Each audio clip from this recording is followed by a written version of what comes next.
Bonjour et bienvenue à cette présentation dans le cadre de la soirée Bravoure sur le cancer du sein avancé hormonosensible. Je suis le Dr Jean-Pierre Ayoub, oncologue médical au CHUM. On va commencer avec des définitions sur le cancer du sein avancé hormonosensible et puis on va parler un petit peu du pronostic. C'est quoi un cancer du sein avancé? Un cancer du sein qui n'est plus confiné au sein ou au ganglion est un cancer du sein métastatique, inopérable et incurable. D'habitude, il y a des métastases, ça peut être dans les os, ça peut être dans les organes tels le foie ou les poumons. Le cancer du sein hormonosensible ou hormonodépendant, ça veut dire quoi? Ça se définit par la présence de récepteurs hormonaux, les récepteurs d'estrogène, de progestérone ou les deux à la surface des cellules tumorales. Ça n'implique pas qu'il y a un excès d'hormones dans le corps. Tout ce que ça implique, c'est qu'on va pouvoir traiter les femmes en bloquant les hormones. Et aussi, chez les femmes préménopausées, on va pouvoir faire une ovariectomie, une chirurgie pour enlever les ovaires, pour couper la source d'hormones qui peut stimuler le cancer. Le pronostic du cancer du sein avancé hormonosensible est parmi les bons pronostics pour les différents sous-types de cancer du sein, avec une survie médiane qui est mesurée en termes d'années. L'ovariectomie, c'est utilisé chez la femme préménopausée pour enlever la principale source d'estrogène chez cette population. Il y a trois approches. Il y a l'approche chirurgicale, on opère, on enlève les ovaires, enlevant la source d'estrogène. Évidemment, procédure irréversible. La radiothérapie, on brûle les ovaires, les cellules qui produisent l'estrogène avec la radiothérapie et c'est aussi irréversible. Il y a une façon réversible d'inhiber la production d'estrogène des ovaires et c'est en utilisant les agonistes LHRH. C'est des médicaments, des produits chimiques qui induisent l'arrêt de production d'estrogène, des médicaments comme gocériline ou Zoladex, l'uprolide ou le Lupron, qui sont administrés par voie sous-cutanée. En général, la suppression ovarienne ou l'ovariectomie est jumelée à d'autres bloqueurs d'hormones pour avoir une efficacité optimale. Évidemment, l'effet secondaire de tous ces traitements-là, c'est la ménopause. Voyons les différentes classes et les produits qu'on appelle les bloqueurs d'hormones. D'abord, il y a les antiestrogènes. Comment est-ce qu'ils fonctionnent? Les antiestrogènes, comme des médicaments, le tamoxifène ou le fulvestrant, qui est en injection intramusculaire, le tamoxifène en pilule, ils se fixent aux récepteurs estrogéniques à la surface des cellules tumorales et empêchent l'estrogène de venir se fixer sur la cellule tumorale et provoquer la croissance de cette dernière. L'autre classe, c'est les inhibiteurs de l'aromatase, des médicaments qui inhibent l'enzyme qui est responsable de la production d'estrogène chez une femme ménopausée. Il y a toujours de l'estrogène, même chez une femme ménopausée. Même si ça ne vient plus des ovaires, il y a des estrogènes produits ailleurs dans le corps et cette production est inhibée par cette classe de médicaments comme l'anastrozole, l'arimidex, le létrozole, le Femara, l'exemestane, aussi appelé l'aromacin. On va souvent associer des thérapies ciblées aux bloqueurs d'hormones pour avoir une efficacité optimale. On a deux grandes classes, les anti-CDK 4-6 qui inhibent le cycle cellulaire, des médicaments comme palbociclib, aussi appelé Ibrance, ribociclib ou Kisqali, abemaciclib ou Verzenio. L'autre classe, c'est les inhibiteurs de la voie de signalisation PIK3CA ou mTOR, des médicaments comme everolimus, Afinitor, alpelisib ou Piqray. Quelles sont les options d'hormonothérapie et les principes sur lesquels on se base pour faire nos choix? La bonne nouvelle, c'est qu'il y a plusieurs choix. On peut donner une monothérapie, c'est-à-dire un médicament, un bloqueur d'hormones tout seul, ou on peut donner une thérapie associée, bloqueur d'hormones avec une thérapie ciblée. toutes les thérapies sont orales, sauf le fulvestrant qui est en injection intramusculaire. Typiquement, on va donner un traitement pendant un certain temps, tant que ça fonctionne, ça contrôle le cancer et il n'y a pas trop d'effets secondaires. Mais à un moment donné, il y a une résistance des cellules cancéreuses et il faut changer de traitement. Les femmes, en moyenne, pourront bénéficier de multiples lignes, mais en moyenne, on va en donner 3 lignes. Certaines patientes vont avoir recours à la chimiothérapie intercalée avec des lignes d'hormonothérapie. Même pour une femme qui a bénéficié de plusieurs lignes d'hormonothérapie et qui devient éventuellement résistante à l'hormonothérapie, on va pouvoir aussi offrir plusieurs lignes de chimiothérapie. Alors, on peut s'imaginer la patiente qui reçoit plusieurs lignes d'hormonothérapie bénéficie avec chaque ligne, et puis après ça, on lui donne plusieurs lignes de chimiothérapie, et puis bénéficie également des lignes de chimiothérapie, et ainsi, plusieurs femmes vont vivre plusieurs années avec ces différentes lignes de thérapie et on espère vont dépasser la survie médiane pour cette maladie. Voici un exemple d'algorithme d'hormonothérapie dont on se sert en pratique courante. Alors, vous avez dans le rectangle en haut à gauche la population concernée, cancer du sein métastatique avec récepteurs hormonaux RH positifs. HER2 n'est pas exprimé dans cet algorithme et s'il y a production de HER2, c'est un autre algorithme avec chimiothérapie.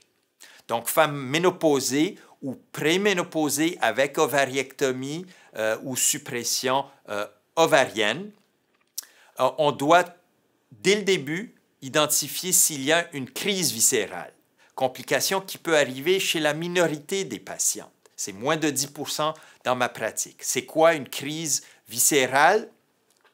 Une crise viscérale, c'est quand il y a beaucoup de cancer dans un organe vital et que l'organe vital commence à mal fonctionner. Alors, c'est la partie droite de l'algorithme. Automatiquement, ces patientes-là ne sont pas candidates à l'hormonothérapie. Il faut leur offrir une chimiothérapie. Mais ce n'est pas le cas pour la majorité. La majorité n'ont pas de crise viscérale et vont recevoir le traitement optimal de première ligne, la combinaison d'un bloqueur d'hormones comme le létrozole et une thérapie ciblée, le palbociclib ou le ribociclib. C'est notre thérapie optimale en première intention, efficacité optimale et le moins d'effets secondaires. Pour les quelques patientes qui sont trop âgées ou qui ont trop de comorbidités et qui ne peuvent pas tolérer cette thérapie associée, on peut leur offrir une monothérapie avec des bloqueurs d'hormones, mais c'est moins efficace que la thérapie associée. Alors, si les patientes qui reçoivent une thérapie de première ligne progressent après une bonne réponse initiale, on peut leur offrir une deuxième ligne d'hormonothérapie.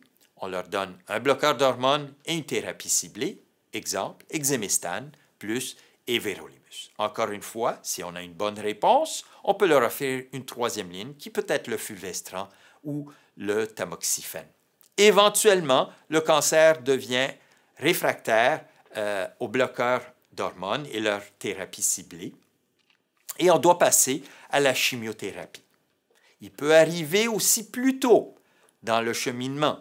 Si, par exemple, il n'y a pas une réponse adéquate à la première ligne ou la deuxième ligne d'hormonothérapie, et c'est les lignes pointillées que vous voyez dans l'algorithme, on doit passer directement à la chimiothérapie dans ces cas-là.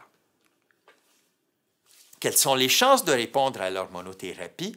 La bonne nouvelle, c'est qu'on est capable, avec une thérapie optimale, létrozole et palbociclib, de contrôler la maladie dans 80% des patientes. Éventuellement, il faut changer le traitement à cause de la résistance et les patientes vont recevoir une deuxième ligne, une troisième ligne de thérapie.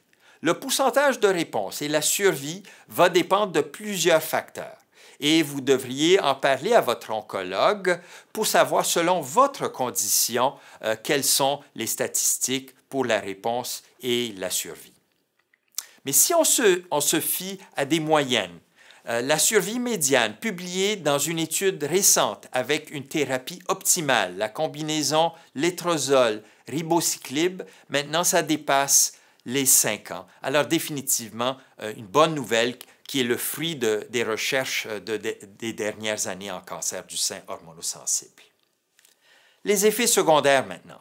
Ce n'est pas toutes les patientes qui vont développer des effets secondaires. Je vous ai mis la liste des effets et avec les bloqueurs d'hormones et avec les thérapies ciblées. Pour les bloqueurs d'hormones, c'est souvent les effets liés à la ménopause, les bouffées de chaleur, la sécheresse vaginale, etc. Maintenant, il y a aussi des effets particuliers avec certains bloqueurs d'hormones, comme les inhibiteurs de l'aromatase, qui peuvent donner des douleurs aux articulations, aux muscles, on appelle ça arthralgie ou myalgie, et aussi l'ostéoporose, les os qui perdent le calcium. Et ça peut mener à des fractures dans des rares cas avec les inhibiteurs de l'aromatase. Les antiestrogènes comme le tamoxifène peuvent donner des caillots de sang, des phlébites, ou des embolies pulmonaires, des caillots dans les jambes ou qui voyagent dans les poumons. Le profil de toxicité pour les thérapies ciblées est différent. Le plus souvent, ce qu'on va avoir, c'est une légère fatigue. Il peut y avoir de la neutropénie, une baisse des globules blancs. Mais c'est rarement compliqué, seulement 1% de risque d'infection malgré la baisse des globules blancs. Alors, en général, les patientes qui reçoivent des médicaments comme palbociclib ou ribociclib, qui est la thérapie de première intention, les patientes se sentent bien et n'ont peu ou pas d'effets secondaires. Il peut y avoir d'autres effets comme l'anémie. Avec certaines thérapies ciblées comme les vérolimus, on peut avoir des ulcères buccaux, un rash, la diarrhée. Il y a des effets métaboliques comme le diabète, le cholestérol aussi, l'inflammation des poumons, la pneumonite avec les vérolimus. Encore une fois, ce n'est pas toutes les patientes qui développent ces effets. Quels sont les tests à faire avec ces traitements? Il faut presque toujours faire des tests pour évaluer adéquatement la réponse au traitement et pour le suivi des effets secondaires. À l'examen, simplement, sans faire de test, ce n'est pas assez précis pour savoir qu'est-ce qui se passe en dedans du corps avec le cancer. Donc, il faut avoir recours à des scans, le plus souvent, aux 3 à 6 mois, pour évaluer la réponse. Est-ce que le traitement fonctionne ou est-ce qu'il y a résistance? Est-ce qu'il faut changer le traitement? Et c'est souvent les scans qu'on va privilégier pour évaluer ça. Les prises de sang ne sont pas nécessaires en général si on donne simplement un bloqueur d'hormones. Mais dès qu'il y a une thérapie ciblée, il faut faire des prises de sang pour la surveillance des effets secondaires sur les organes. Alors, par exemple, la formule sanguine pour vérifier les globules, la neutropénie avec palbociclib et ribociclib. On va faire la biochimie pour surveiller le glucose et le bilan de cholestérol avec les vérolimus, par exemple. Un autre médicament, le ribociclib, nécessite des électrocardiogrammes. Je vous ai dit au début que le cancer du sein hormonosensible avancé était une maladie incurable. C'est vrai, et on le dit aux patientes. Mais est-ce qu'on peut avoir espoir? Et la réponse, c'est oui. Et je transmets ça aussi à toutes mes patientes. Et cet espoir-là, c'est la recherche. Il n'y a pas de manque de recherche en cancer du sein. On dépense plus de 1 milliard de dollars US annuels aux États-Unis sur la recherche juste en cancer du sein. Il y a beaucoup de recherches aussi au Québec, au CHUM, sur le cancer du sein. Et cette recherche-là porte définitivement fruit. Et je vous cite en exemple les anti-CDK4/6, cette classe de médicaments dont on a parlé, palbociclib, ribociclib, abemaciclib, qui ont tous leur place maintenant dans le traitement du cancer du sein avancé hormonosensible. Ces médicaments ont causé une véritable révolution en hormonothérapie du cancer du sein métastatique depuis 2016. Avant 2016, la majorité de ma clientèle recevait de la chimiothérapie. Et maintenant, depuis l'avènement de ces médicaments, c'est le contraire. La majorité reçoivent ces médicaments, des thérapies ciblées, des pilules associées à des bloqueurs d'hormones. Et on est capable de retarder la chimiothérapie à beaucoup plus tard. Et c'est parce que ces médicaments-là fonctionnent. Ils prolongent la survie, ils contrôlent le cancer et les patientes les tolèrent bien. Elles peuvent avoir une excellente qualité de vie avec ces médicaments. J'ai beaucoup de femmes qui travaillent avec ces médicaments malgré le cancer du sein avancé. Encore une fois, c'est le traitement privilégié parce qu'il est mieux toléré et avec ces médicaments, on est capable de retarder la chimiothérapie qui, elle, typiquement, a plus d'effets secondaires, plus d'effets néfastes sur la qualité de vie. Alors, je termine là-dessus. Peut-on avoir espoir? Définitivement, oui. Je vous remercie de votre attention.